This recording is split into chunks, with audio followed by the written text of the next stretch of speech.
Seems my puzzles are too effortless for you, IPC Ambassador. I appreciate your words.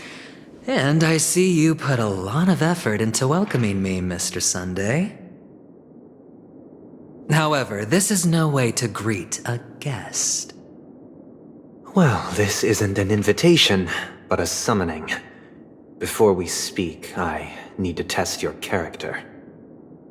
I imagine this knowledgeable doctor friend of yours has been of great help, yes? Certainly. You ought to know this better than I do. He's already faithfully fulfilled his duties, hasn't he? Yes, the doctor has assured me of your noble character. He considers you, like himself, a virtuous person who can be trusted by the family.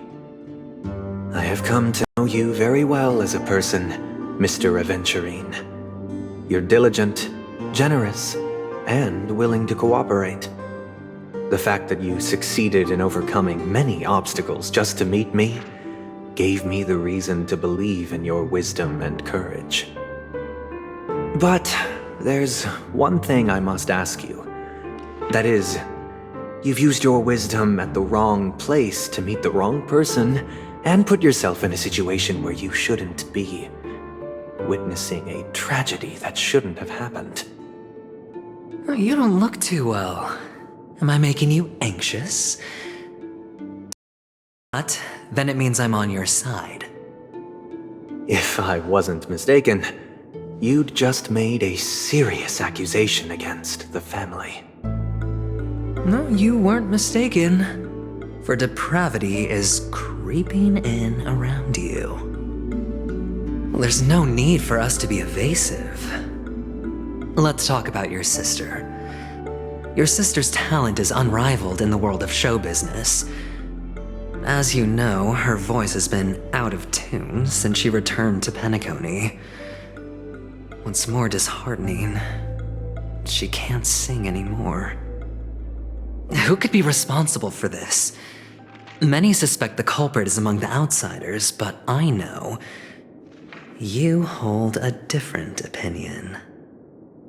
Now your noble status has become a shackle, preventing you from apprehending the murderer and avenging your sister's death. You're feeling anxious because you're out on a limb. But don't worry, I'm on your side. I'm immensely honored by your concern for me, Mr. Aventurine.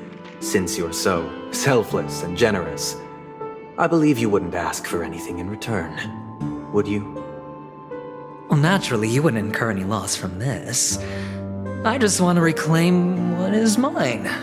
My liberty and the personal items under the family's custody, the bag of gift money, and the box in which the cornerstone is stored. That's right. Cornerstone. I've heard it's a treasured asset of the Strategic Investment Department. A sacred stone that seals the Preservation Emanator, granting significant power, and every liquidation specialist holds one. For an object so precious, it probably comes at an even higher price than other forms of recompense. Well, I'm sure you're aware of the high level of risk I'll be undertaking to bring the truth to light. Mr. Aventurine, when you're out and about, do you always make adjustments to your appearance? Your tie should be on the center line. Your shirt must not protrude from your vest. Your trouser creases should be perfectly straight, and always aligned with the tips of your shoes. Of course. But I don't, because it's not appropriate to do so in public. You should make sure everything is presentable and in order before leaving the house. I'm not the kind that takes risks. The cornerstone must be in the custody of the family. No room for negotiation? Please, don't let me turn you down twice. Sure. The gift money is good enough. I suppose you wouldn't mind that. After all, a merchant can't function without a bargaining chip. You compromised quicker than I thought. Unfortunately, It's a gambler that needs a bargaining chip, not a merchant. I can give you your gift money, but before that, I want you to tell me.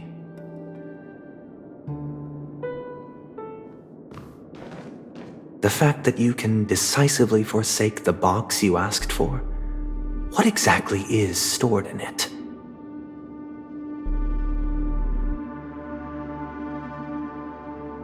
Oh, triple-faced soul, please sear his tongue and palms with a hot iron, so that he will not be able to fabricate lies and make false vows. What have you done? Under the light of the harmony, all wickedness is revealed. I implore them to shed their light, and I'll ask you questions on their behalf. Next, you have 113 seconds to prove your innocence and gain my trust. And if I refuse to answer? You can try, and we'll see if the harmony rejects you. Question: do you own a cornerstone? Yes. What a simple answer.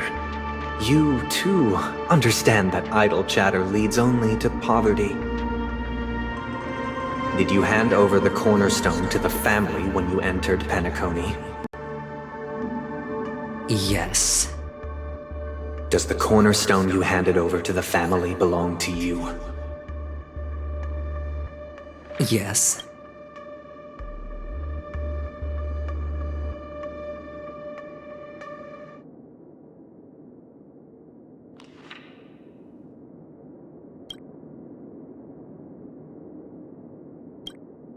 Is your cornerstone in this room right now? Yes. Is your memory free from any kind of tampering or deletion, encompassing but not restricted to the techniques of the Garden of Recollection? Yes. Are you an Avgin from Sigonia? Yes. You even know about that? Do the Avgins have any ability to read, tamper with, or manipulate one's own or another's mind? No. Does it matter? Do you love your family more than yourself?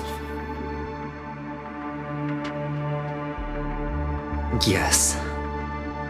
All the Avgins were killed in a massacre. Am I right? No.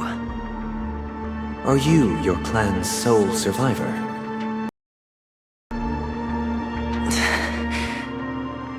Perhaps. Do you hate and wish to destroy this world with your own hands?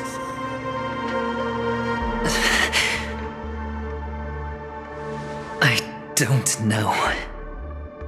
Interesting. Now, the final question. Can you swear that at this very moment, the Aventurine Stone is safe and sound in this box?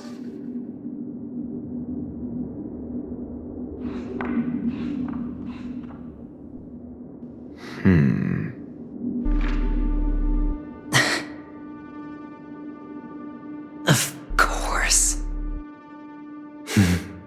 Looks like we can get an answer. Open it, Mr. Aventurine. It's your last chance to defend your honor.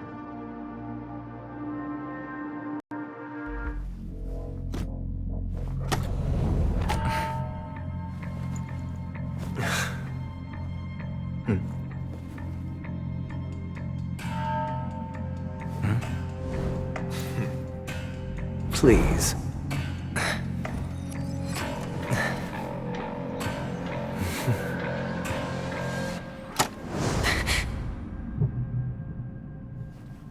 Are these what you're looking for?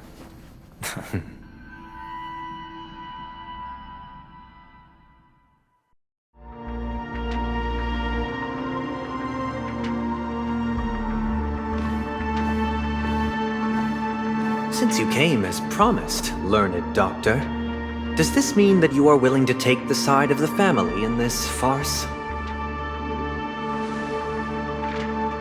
What makes you think you can convince me? I've heard you haven't enjoyed Mr. Aventurine's company. I also understand that you're an avid learner who sees the pursuit of knowledge above all. In that case, you ought to realize that a competent scholar knows their position and wouldn't forsake more vital matters for the sake of petty pride. If you agree to assist the family, I'll share our research findings on the Stellar. You must be quite aware that, besides the family, no other faction is willing to share such information.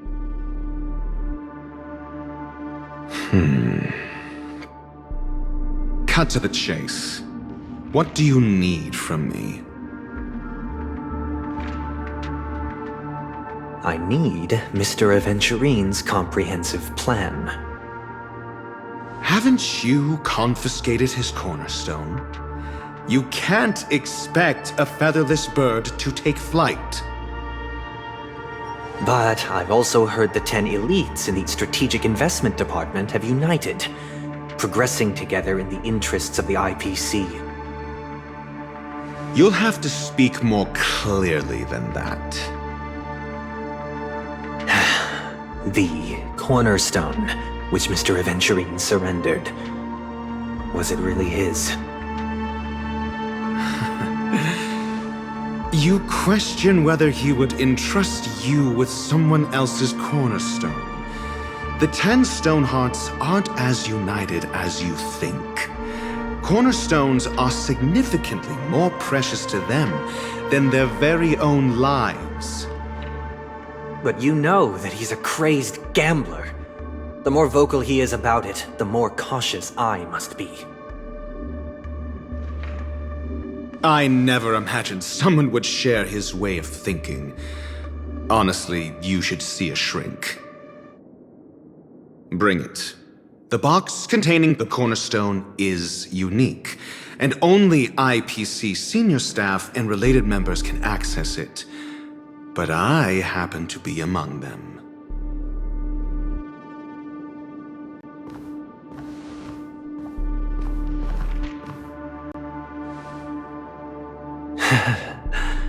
I appreciate it.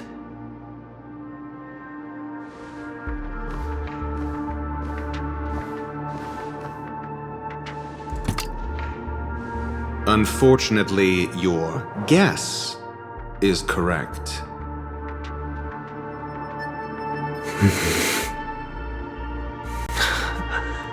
The Golden Stone. Its color and glow are similar to that of Klepoth's body. This is the very ruse he intends to use to fool you. He won't reveal to you that the 10 Stonehearts chisel their own will into the cornerstones, granting them an unparalleled radiance. And this golden statue is also known as Topaz, not Aventurine, and it belongs to Topaz. So, do you wish to confront him? Not at the moment. I'm more interested to know the location of his cornerstone. The safest place somewhere you'd never think of. Because he never intended to hide it. In fact, that cornerstone has been in your hands from the very beginning.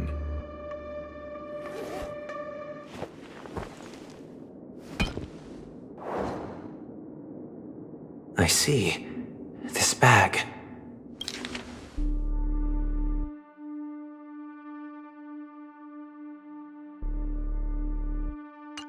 This bag. Mixing a cornerstone, more precious than life itself, with a bunch of worthless jewels, disguised as a gift of money waiting to be confiscated, is indeed in line with Mr. Aventurine's style. Then he makes up some trivial excuse, downplaying the matter and requests the gift money. This is a gamble, one he's all too familiar with, betting on your single misstep leading to a total loss.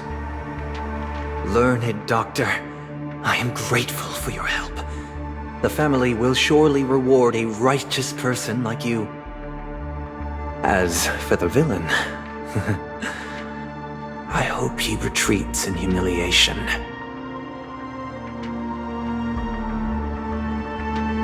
It was all thanks to your friend with a keen eye that I could add a blot of utter failure to your storied career. Ratio, you wretch. Finally shown your true colors, huh? Oh, and just to remind you, you currently only have 17 system hours left to live. Treasure your remaining time, and savor the delectable aftertaste of defeat. You might as well explain yourself a little more clearly. What I performed on you just now was the Harmony's consecration. You were to show allegiance beneath the illumination of their grace, yet you acted willfully, uttering nothing but falsehoods, transforming the consecration into a trial. I genuinely see no reason to absolve you from it. Is this what the Harmony represents? Is it built upon constraint and coercion? You misunderstand, Mr. Aventurine. Punishment is meant for the irreverent, but I have seen your resilient spirit, and thus I offer you the possibility of a new beginning. Throughout these 17 system hours, you will be unable to escape the dreamscape or contact any of your companions. You only have 2 paths before you, and it all depends on whether you can complete my test within the time limit. Should you succeed, you will be able to coalesce into the Harmony and be with your family. If you fail, you will suffer the wrath of the Eternal Centurion and fall into an abyss of doom. Sounds like I'm gonna end up the same either way. I indeed do need a servant to help me uncover the evil hidden in the family from an external perspective. I will purge the evil from the inside and bring the real culprits to justice within 17 system hours. When the time comes, compare your findings with mine. If both our findings align, or if you can provide me more insights, then they will truly be able to grant you mercy and honesty. Shameless hypocrites. You took everything from me and still demand the truth? That isn't fair. Your carnival reeks with the stench of cash. Nothing is achievable without it. This is meant to be an act of personal virtue, not requiring the family's support. Your bag is over there. Do as you please. I believe you can trade this bag of worthless jewels for everything you need. That's what gamblers excel at, isn't it? Off you go, Mr. Aventurine. You are free. I will wait here for your good news.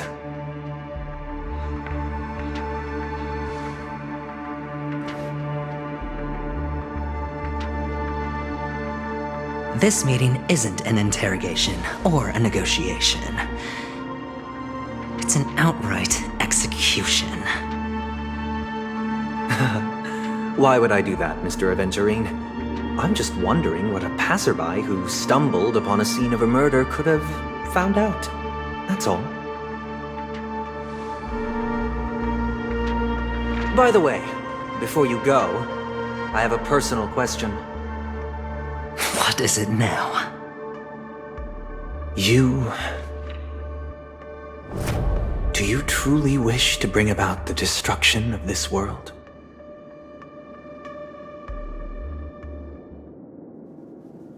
Kakavasha! Where did you go? Oh, are you injured? I got it back, sister. You went to look for them? That's too dangerous. It's just a necklace. It's neither food nor water. We can survive without it. But I can't live without you, little brother. Promise me not to look for those catechins again, okay? Sister, don't be afraid. The catechins are fools, but I'm smart. I played a game with them, and I won. Won? What happened exactly? Tell me. I made a bet with them. The two birds in the desert and me. Who will die first? I won. They suspected me of cheating, but I didn't. I won fair and square. Of course you'd win. You've always been a lucky child. Gaiathra Triclops must be watching over you. But that's no reason to push your luck by going up against those bloodthirsty, cruel catechins. Have you forgotten how Mom and Dad...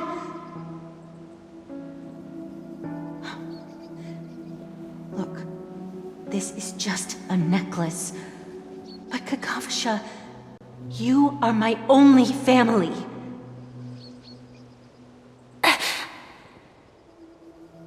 I'm sorry, sister. I thought you'd be happy.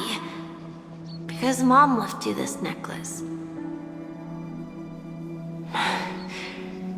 There'll be no next time.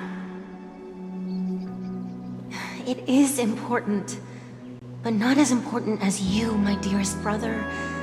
I don't blame you, but you must remember what Mom said. Pain and poverty are the trials of Gaiathra Triclops. She has also granted us a chance, and that's your good luck, Kakavasha. Your good luck is the most precious wealth we all Avgin have.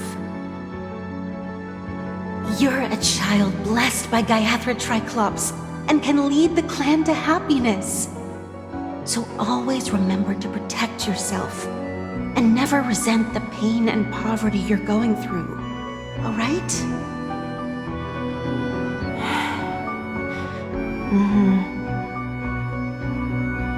Listen to me and swear to Gaiathra Triclops. Okay. We'll swear to Gaiathra Triclops to protect this wealth. But sister, if Gaiathra Triclops was really watching over us, then why did she not protect Dad when he was swept away by the quicksand? After all, Dad went to the Catechins' land only to prepare for Gaiathra Triclops' offerings. And where was Gaiathra Triclops when Mom was shivering in our arms? Mom was still pleading for Gaiathra Triclops' forgiveness under her breath until the moment she closed her eyes. Sister, everyone praises me for being smart, but I don't get it. If every rain pour was Gaiathra Triclops' forgiveness and grace, then how bad were our sins? So much so that we were born in this world of death?